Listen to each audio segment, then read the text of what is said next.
नमस्कार। जय हिंद, जय भारत, जय जवान, जय किसान। तीसरी आंख न्यूज़ 24 में आपका स्वागत है और मैं आपका दोस्त सुहास मिश्रा।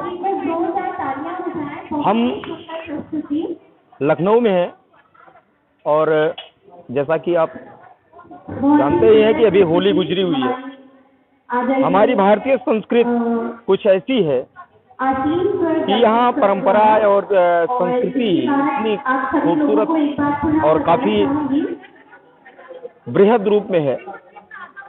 काफ़ी लोग जुड़ाव रखते हैं संगीत से और यहाँ पर एक संगीत कार्यक्रम है जिसको देखते हुए हम यहाँ आए।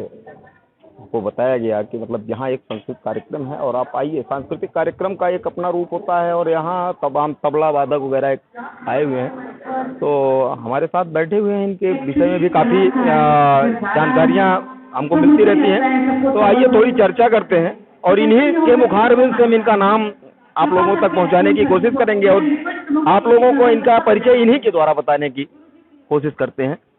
क्या शुभ नाम है सर? नमस्कार। नमस्कार। मुझे पहले तो आपका स्वागत है हमारे चैनल में। धन्यवाद आप आए और आपको ये प्रोग्राम देख के आए और इस कार्यक्रम में सम्मिलित हुए। जी।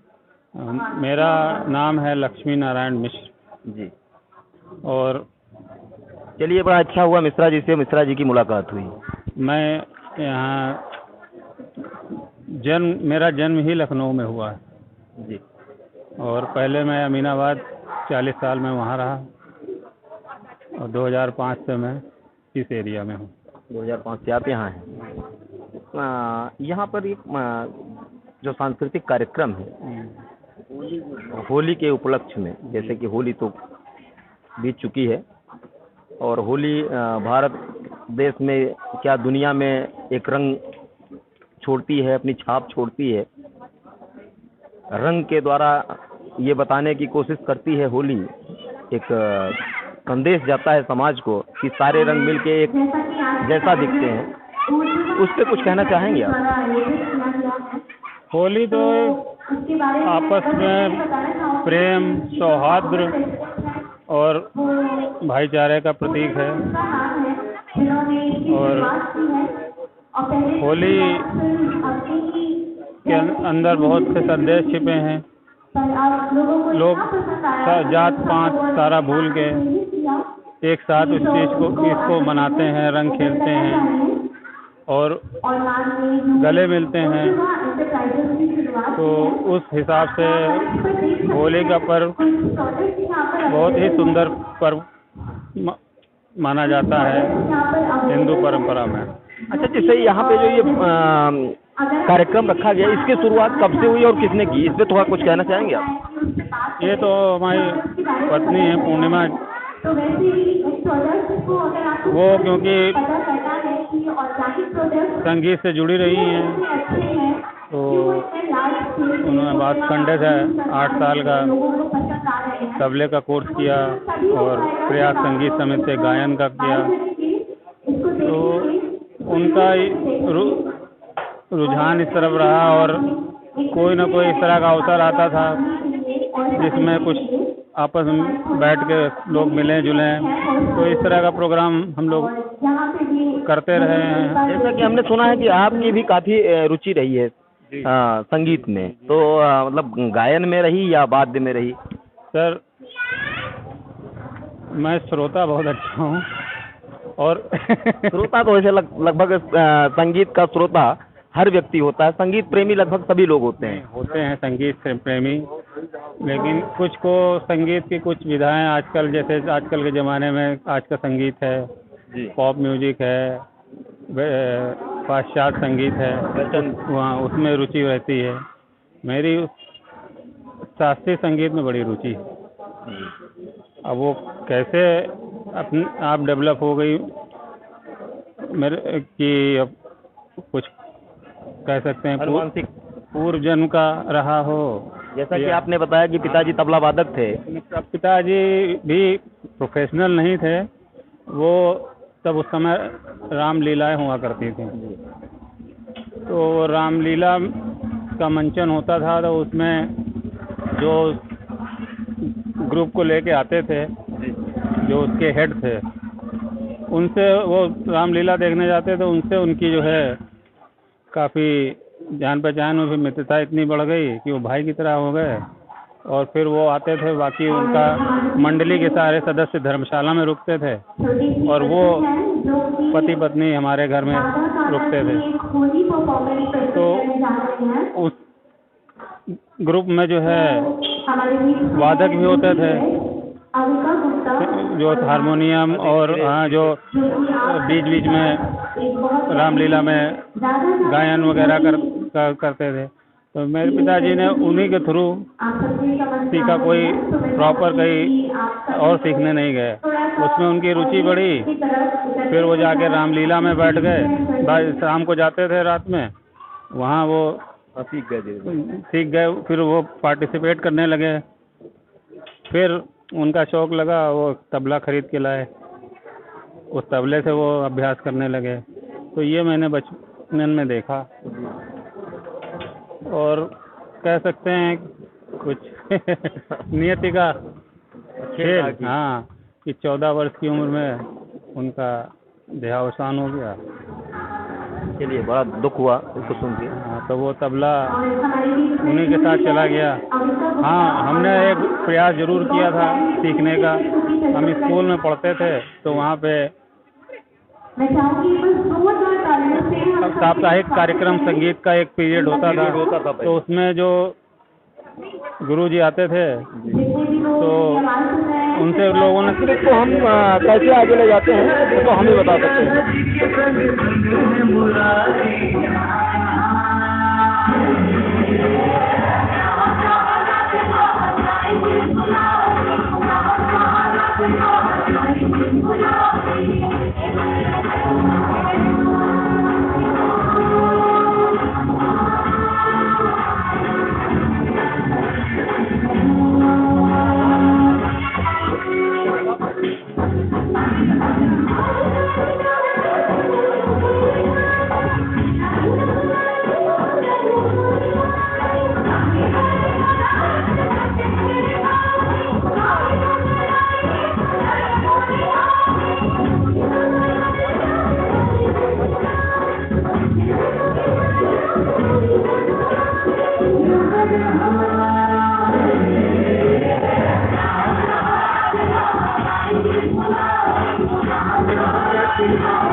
नाम बताइए आप। अदिका गुप्ता। कहाँ से सीखा बेटा आपने? खुद से सीखा था मैंने। खुद से सीखा? हाँ। बहुत अच्छा आप करती हैं। Thank you. हमारा यही रहेगा आपसे और ईश्वर से भी अनुरोध रहेगा कि आपको और आगे ले जाए और खूबसूरत आप डांस करें। Thank you so much. चलिए, तो जैसा कि आपने देखा ये सांस्कृतिक कार्यक्रम था, हमने इसकी कवरेज की और ऐसी तमाम जो सूचनाएं मिलती हैं लखनऊ में या कहीं और, सांस्कृतिक कार्यक्रम होते हैं जो हमारी धरोहर हैं और ये कलाएं सीखनी नहीं पड़ती है, जिज्ञासा होती है लोग के मन में आती है। तो ऐसी तमाम खबरों को हम लेके आते रहेंगे और आपसे रूबरू होते रहेंगे। ऐसी तमाम खबरों को देखने के लिए हमारे चैनल को लाइक शेयर सब्सक्राइब करना ना भूलें। आप देख रहे थे सुभाष मिश्रा के साथ तीसरी आंख न्यूज़ 24। धन्यवाद।